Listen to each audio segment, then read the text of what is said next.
Hey, we have got an incredibly special guest on right now. My friend, DJ Jordan, running for the Virginia House of Delegates. DJ, how are you doing?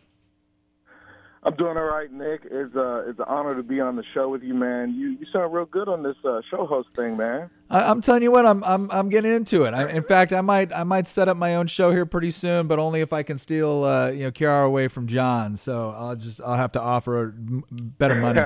But hey DJ, look, I got to tell you, I have obviously been serving currently with the incumbent from your district, Delegate Elizabeth Guzman, and it's always a pleasure to show up on the House floor and hear Delegate Guzman talk about what a sexist or a racist we all are, because we want to do crazy things like allow taxpayers to keep more of their money. And so that's what we've been dealing with the last 2 years. And it really has been kind of a radical agenda, and obviously signing on to the Kathy Tran taxpayer-funded abortion up till birth bill and everything else. So I know what is motivating me to support you, but what motivated you to run in the first place? Man, that's a great question. This is something I've been thinking about for probably about 4 years, and it started when I was appointed to the State Board of Social Services by Governor Bob McDonnell in 2013.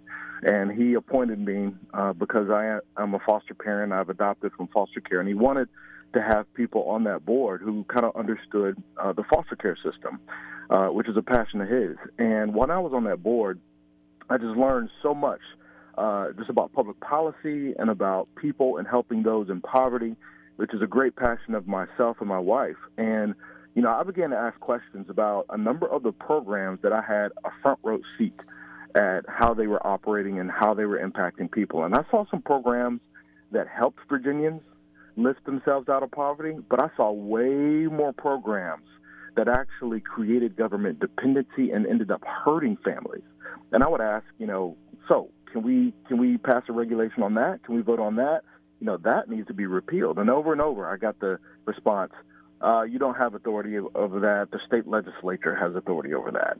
I'm sorry, you can't do anything about that. And I just began to think myself, maybe I should take this state legislature thing seriously. Maybe I should look at this. And so over the last couple of years, it's my service on the State Board of Social Services, and then a number of other policies that are just being debated right now in Virginia really drove me to run.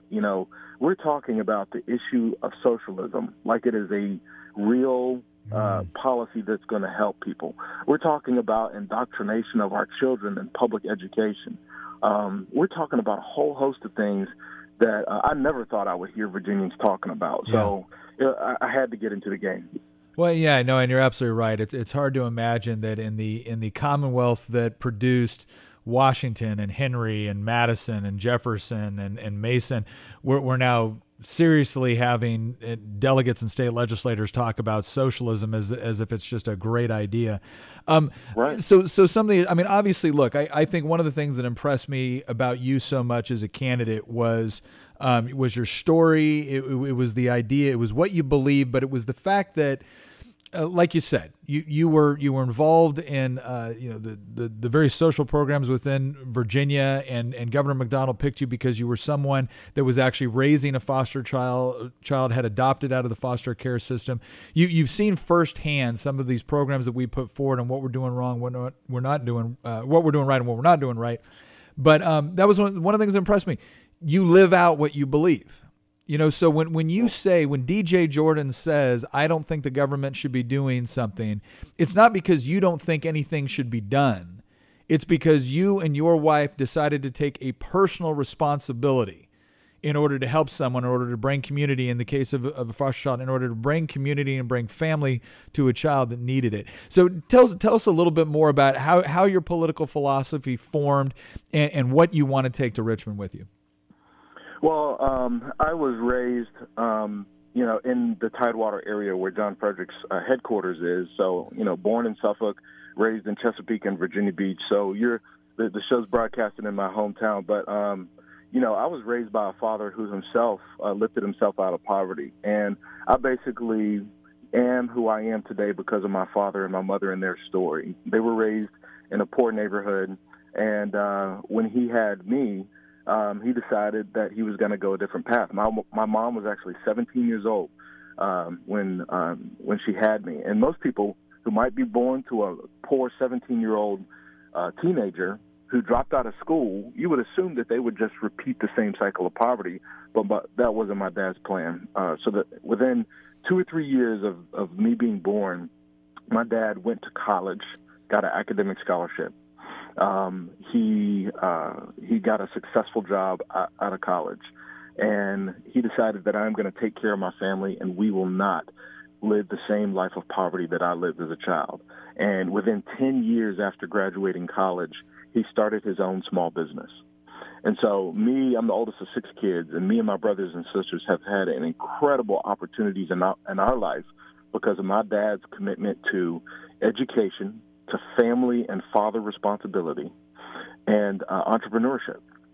And I've seen it and I've lived it. Now, don't get me wrong, I didn't grow up as a Republican. I didn't grow up knowing, that these were conservative principles. I didn't grow up thinking that this was the American dream or whatever. I didn't realize until I was an adult. And I was like, yeah, of course these policies work. Of course these values and principles work.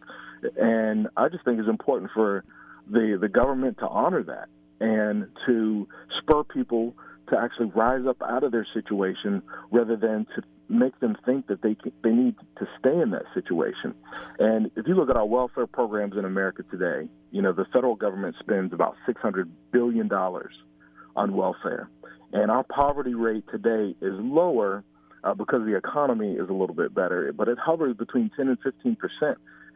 Guess what? That's been the poverty rate over the last 4 decades. And so even though our welfare spending has increased, and if you look at the philanthropy in America, we're one of the most generous nations in the world. Private sector people have spent about $400 billion in philanthropy and charity. And we see that charity and personal engagement do far more to lift people out of poverty than a welfare program does. Yes, it'll take care of some of the basic needs, but I'm more concerned about lifting Virginians out of poverty so that they can have more opportunity in the future. Well, and it's amazing too when you look at the question of poverty and you look at the trends, like you said before. You saw poverty trending down in the United States all the way from the turn of the century all the way into the 1960s and 70s. And the whole welfare state that was set up for the purpose of eradicating poverty. And what we've seen is the poverty rates were dropping, and then they dropped a little bit more, and then they've kind of remained flat. They've stayed at the same level for decades now. And I've got a question at some point. Have we really effectively addressed poverty through these programs, or have we created a scenario where we actually provide perverse incentives to break up families because we've actually made it more economically viable, or you can get more support if the home is broken up than if the home stays together, and all these other perverse incentives, which I don't think were ever intended, but that's been the result. And you can see the same story over and over again in the United States. If you graduate high school, if you grow up in a 2-parent home, if you get married and stay married, if you get a job and keep a job, you're just not going to remain in poverty, or the chances that you are so low. And so I've always loved the fact that you've put so much emphasis on the idea that it's not about not wanting to help people. The choice is not about helping people or not helping people. The choice is about how do we help people in such a way that actually allows them to be independent, not dependent upon government. Exactly right. And we got to look at the outcome. Oftentimes, government is judged by how much money we spend on a particular program. No, it shouldn't be judged that way. It should be judged on how it actually helps people. And if the end goal is to keep them in the state that they are, that's not a very good goal, man. I think I'm a big believer in human dignity and human flourishing and opportunity. And I believe that every person has the innate talents within them and the gifts within them to flourish and do well. Our ultimate outcome and our ultimate goal is for people to flourish in their situation. And I'm glad you're talking about responsible fatherhood, which is a great passion of mine. And, the statistics speak for themselves. A child that is raised with an engaged or at-home father is 4 times less likely to live in poverty. And you can't argue with that statistic. I'm not saying that a single person cannot raise a child to be healthy and successful, but they do far more better when a father is engaged and is actually taking responsibility for his child. Well, again, DJ, thank you very much for being on here. We wish you the best of luck in your campaign. Look, if people want to help and support you, if they want to donate to your campaign, which I encourage everyone to do, what's the best way to get in touch with you and learn more about DJ Jordan? The best way to get in touch with me is to go to my website. I have the easiest political website in the entire Commonwealth of Virginia. It is votedj.com, votedj.com. And Nick, I want to thank you for this opportunity, and I failed to do something. Man, I got to apologize to you, and I got to apologize to everybody who attended your advance party in December in Norfolk and Waterside. We did a lip sync contest, and Nick don't want to talk about this, but that was the best party I have ever been to at a Republican function, hands down. And Nick did a song. Cliff Maloney did a song. It was fun. But I did a song by Michael Jackson called "Beat It," and I just want to apologize to everybody who was in that room because it sucked. It was horrible. No, you did a great job. That was a very, very fun night. Well, look.